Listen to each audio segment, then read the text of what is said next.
dengan melakukan kewajiban kita yang menjadi pabrik ini. Tapi apa yang kita dapat? Bukannya tak ada eksploitasi tenaga kerja, tak ada jaminan kesehatan dan keselamatan kita. Banyak sekali teman kita yang dilecehkan secara seksual, pemecatan sepihak. Terlalu lama kita diam, terlalu lama kita dihantui rasa takut. Kita melawan curiga sekarang hanya satu solusi, lawan! Hidup buruh! Hidup buruh! Hidup buruh!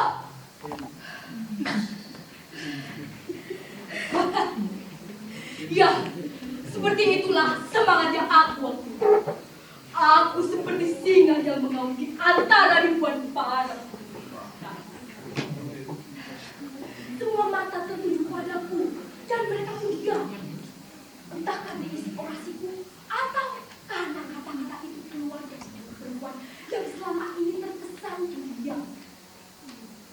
Tapi aku tak peduli. Yang pasti aku sudah menyuarakan apa yang kurasakan selama bekerja di pabrik bajingan itu. Ya, mereka berdetak selama 5 menit. 5 menit mereka bertepuk tangan untuk diriku. Yel-yelan aku mereka sambut membuat kemalunya mengalahkan deru mobil di jalanan. Aku Sunarti, sang orator.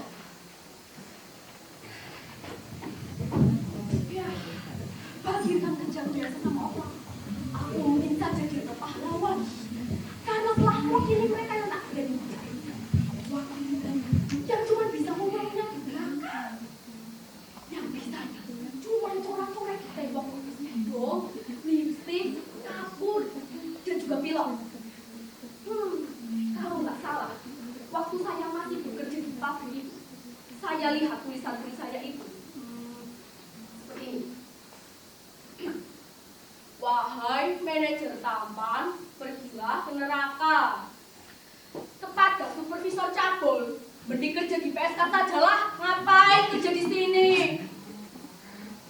Pabrik elit, tapi gajinya sulit, yang bener aja, rugi dong. 800.000, mana cukup buat makan sebulan, buat kirim ke orang tua aja gak cukup. Semoga Pak Bos dan supervisor yang bekerja di sini semoga masuk neraka, karena gaji kita sudah dipersulit. Ya, kira-kira seperti itulah tulisan-tulisan yang saya lihat di tembok ini. Ya, begitulah hidup jika diterapkan tapi tak dilampiaskan secara benar. Sejak demonstrasi, hidupku berubah drastis. Aku jadi semakin berani membela rekan kerjaku di depan atasan. Walau aku bukan serikat pekerja. Oh ya, aku mau cerita. Waktu itu, Mugium pernah mengaku padaku perihal ia dijatuhi SP1 karena nggak masuk kerja, alias mangkir. Padahal dia itu tidak masuk kerja ya karena menstruasi. Itu sudah disertai surat keterangan dokter. Tapi mereka tak terima alasan seperti itu. Bahkan Diem dituduh kalau menstruasinya itu cuma rekayasa dia agar nggak masuk kerja. Oh ya jelas aku marah. Ku tinggalkan kerjaanku lantas labrak supervisor Eder ini. Apa betul Bu? Ibu mengaspek Diem atas dasar apa? Bukannya ia sudah memberikan surat keterangan dokter? Sunati, sudah berapa kali saya bilang kami tetap tak bisa terima surat itu. Kamu harus tahu, pabrik kita ini sedang banyak order dan kita sedang dikejar target. Kamu harus tahu, pabrik kita ini sedang banyak order dan kamu tahu sendiri kan konsekuensinya apa? Kami mengestek Diem agar dijadikan pelajaran untuk semua karyawan.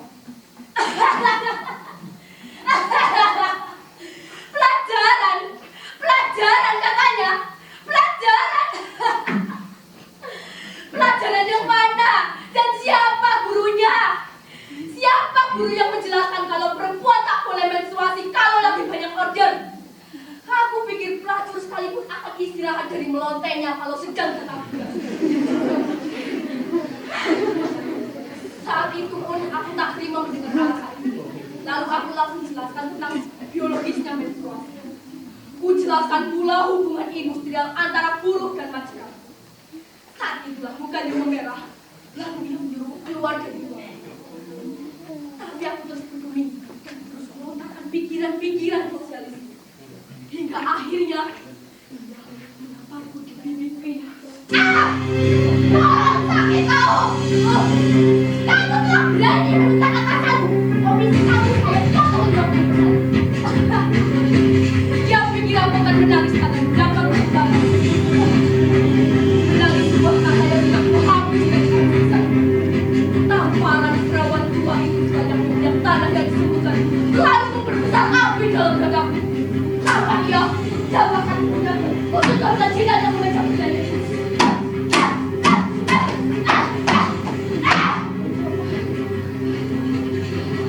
Itu pelajaran buatmu perawan tua.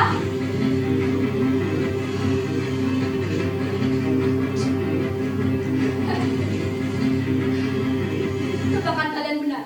Aku dipecat. Aku dipecat sesudah kejadian itu. Tapi aku tak menyesal. Setidaknya teman-temanku sadar, walaupun mereka butuh uang, bukan berarti mereka harus melacurkan kemanusiaan. Buktinya, mereka berani menggelar aksi yang menyangkut hak mereka.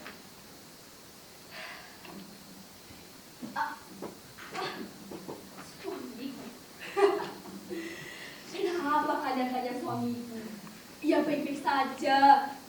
Kalau kalian berpikir rumah tangga kami berantakan sesudah kejadian itu, kalian salah besar. Justru yang mendorong keberanianku itu Mas Naryo, suamiku. Ini dia sedang memburu di pabrik sepatu.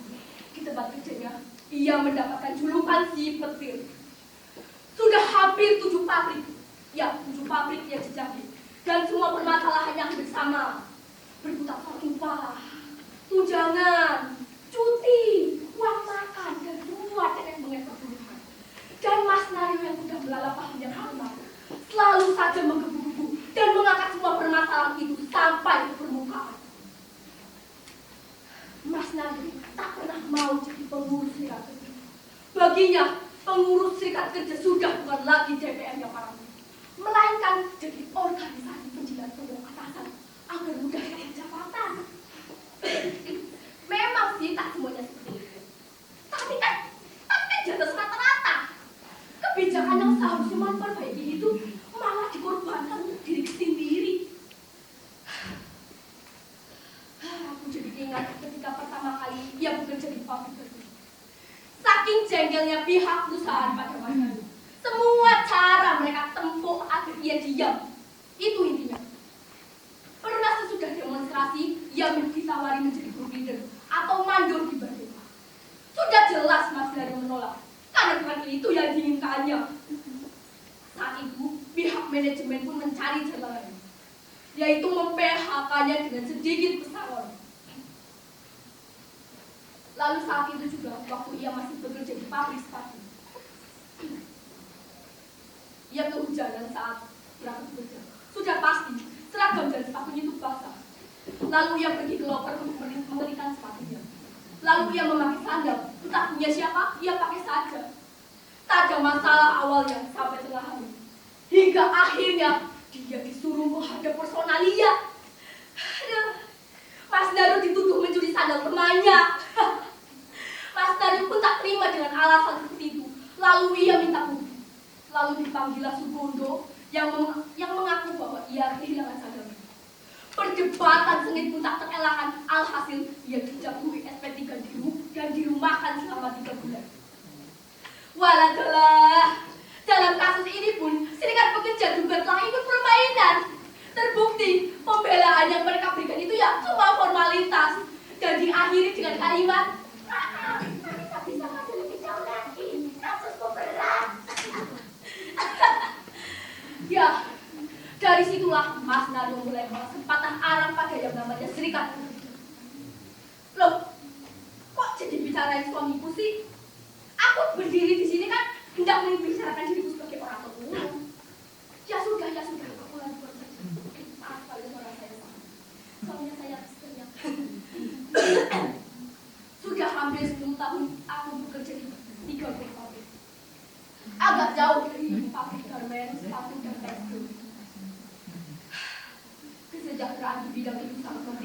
didapatkan. Terlebih karena mayoritasnya adalah perempuan, maksudnya pekerjanya. Dan majikannya adalah orang Asia. Rasanya miris untuk mengenang semua itu. Rasanya aku ingin lepas otakku untuk melepas semua itu.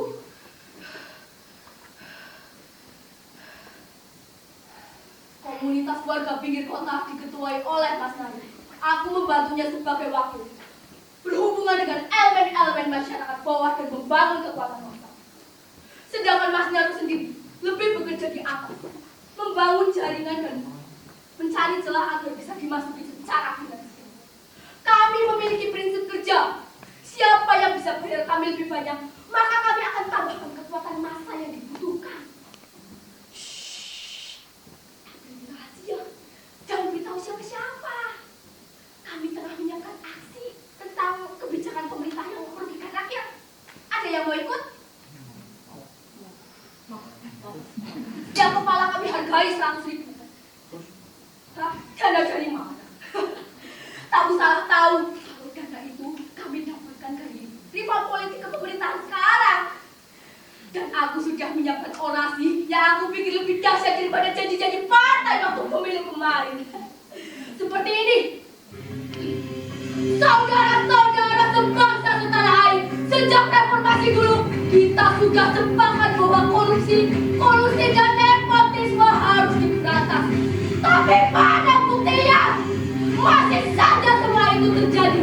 Bahkan lembaga tertinggi bangsa ini yang mengurus